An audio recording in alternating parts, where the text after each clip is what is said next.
The guys that won't practice today, really it's just Mecole. We're just going to back off him a little bit and see if we can't get it feeling better. He's been pushing it hard and it's not responding the way that that he wants it, or we want it to. So we'll back off on that. So we look forward to the challenge of everybody else will practice. We look forward to the challenge of playing Jacksonville. We know they're a good football team. They've only lost one game since we played them. So I mean, it's they're playing real good football. And we know they're well coached, and so we're going to get ourselves ready this week with some good practices. The other two I probably should mention today are Clyde and Jody will practice today. So we're going to ease them back in, just see how they do.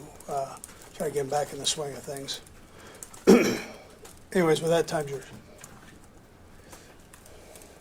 Andy, you mentioned things are different with Jacksonville. What stands out to you just from off the top, of course, with the winning that you know, what stands out to you mostly that you've seen different from the last time you faced them? Yeah, their offense is executing very well. I think they've got a pretty good grasp of what Doug's expecting from them. And I'd say the same thing with Mike Caldwell's defense, that they've got a lot of phenomenal players on that defense, and they're playing faster than we saw them the last time. I think they're just more comfortable overall.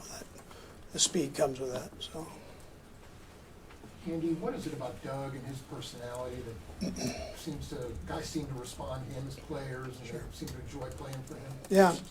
Yeah. So he played, obviously, and he knows the kind of coaching he liked and didn't like. And so within his own personality, he presents it in a friendly manner, but yet demanding of the guys. And, I think that's a positive. He was that way. I was with him when he was a player, and I've been with him as a coach. So he's got a good way about him. Coach, what stands out to you the most, the way he was able to lead that team and how they closed out that season and their ability to come back? Yeah. Tremendous coaching job, phenomenal coaching job. I imagine he's up for the coach of the year. I mean, by his performance and how he's resurrected that program there. And that's not an easy thing to do, and he's done it as well or better than anybody. So. And with such a young team, particularly rookies, second-year players, is it more positive for you guys to have played them before this particular game in the postseason, or are there just normal advantages of knowing that you've at least played this team before? Yeah, I mean, there's going to be some familiarity on both sides, I think. I think they'll feel probably the same way. But we're a little different, and they're a little different in some areas too. So I think for the young guys, that was a good experience to play against them. They know the speed of the players that they're going to play against. But they've put in a few more wrinkles in there, so you got to make sure that you get all that covered. But if I said, will it help you or hurt you, I'd say it probably helped. But again, I think those kids have really progressed and done a nice job with it.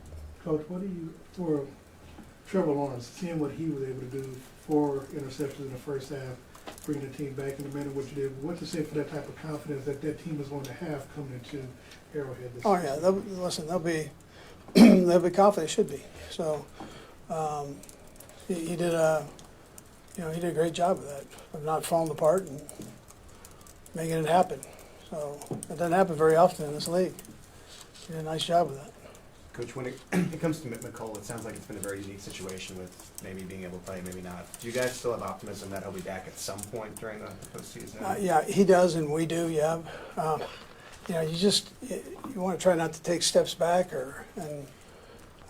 it's not that we've taken steps back. It's just that it's not getting where it needs to be, where he can go. So my feeling is that if we just back off on it and let it rest a little bit here, and do his rehab and that he has a chance to get better. But we don't, he doesn't want it, and we don't want it. We don't want to put him out in a bad situation. So he can't play. Andy, I think the one injury from the regular season finale was Frank Clark. Does he appear to be trending in the right direction? Yeah, Frank is. He has been working very hard at that. But yes, he's progressing. Yeah.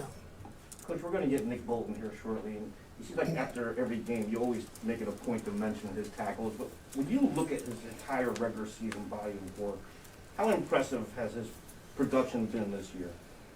Yeah, I think he's done a great job. He of understanding and leading the defense. So he's got to make all the calls. He's the transmitter between the front and the back end, and so he's done, I just think, a great job of communicating that, and still being, with that load, still being the player and making the tackles that he's made. He's as sure a tackler as you have in this league right now. So. And there's a bunch of small differences, but when you look at Patrick this year, maybe compared to last year, what stands out as maybe the pieces that he's from? I think he's done a great job of working with change. That was something that he didn't have to worry about for a few years there. So all of a sudden his coach leaves, position coach, new one comes in, he works with that. All of a sudden his receiving core, for the most part, exception of Mecole, they leave, new group comes in. And he didn't flinch on it, he didn't complain, he didn't, run up to Veach and go, what are we doing? That's not what he did. He just said, I understand, let's go. And that's my hat goes off to him for doing that, and then playing at the level he's playing at, and those guys are playing at. Tremendous. Coach, I know Rick Bieniemy had a head coach interview with Indianapolis. Are you expecting any of your other coaches or him to have any more this week leading up to the game?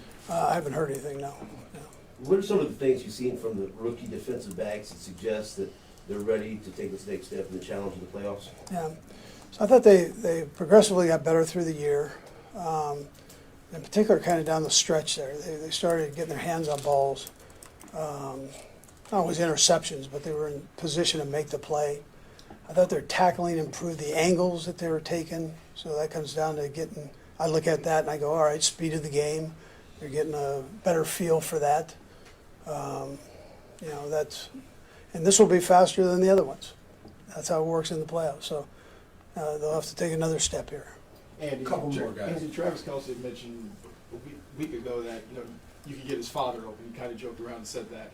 With Jared McKinnon, though, you've always been able to have the ability to get him open. He's on a consecutive touchdown streak. What is it about him, especially since last year he had kind of the same late season swing to end the season that has just you've seen in him that able to get him to get very smart, very good football player. Kind of the awareness part, all the intangible things. He has that. He can see the field, feel it. He was a quarterback. I think probably helped him because you have to be able to do that. And he was able to transfer that into the run blocking. You had to know that as a quarterback. Okay, how are they blocking here, and how are they setting up a 3 technique so I can, work off of it. All those little things he's very good at. And then as far as the getting open part, that's all the coaches. Everybody has a piece of that pie, and even some of the players, so they put in. They enjoy doing that. So that's everybody. Yeah. Very good. Good. I know you guys are high on the team goals, but with McKinnon getting the player of the month, how did their team react to a part-time rotational guy being able to win an award almost with half the snaps? Yeah, listen, they love McKinnon. So he's that kind of guy. He's like everybody's big brother, and he's funny. He's got that high-pitched voice, and he's funny as all get out. So, everybody thinks the world of him and loved him. Any accolades he gets, they love. So. Last two will go Herbie and then Nate. Coach, for clarification purposes, Edwards-Helaire and Fortson, they have been designated to return from injury. Mm-hmm. Yeah. Last one, Nate. And we saw a number of games also this past weekend where short yardage becomes even more critical. When you get to those situations, particularly with the game, perhaps your season's on the line, what are the key points, the pinpoints that you want to sort of remind the guys when it gets to those sort of down distances? They get to be won or lost on a short yardage. Yeah, sure. Well, execution's probably one. You know, you gotta block them. You're saying on the offensive side, right? You know, so you gotta, the blocking becomes most important. And then, if it's a pass, the execution of the route running, you're never sure what the coverage is gonna be exactly, so you gotta be sharp on that. If it's a run play, when your juices are flowing and you're gonna be handed that ball, and you just pump the brakes for a tick, let those guys take care of business and then hit it from there. All right, thank you. Next one.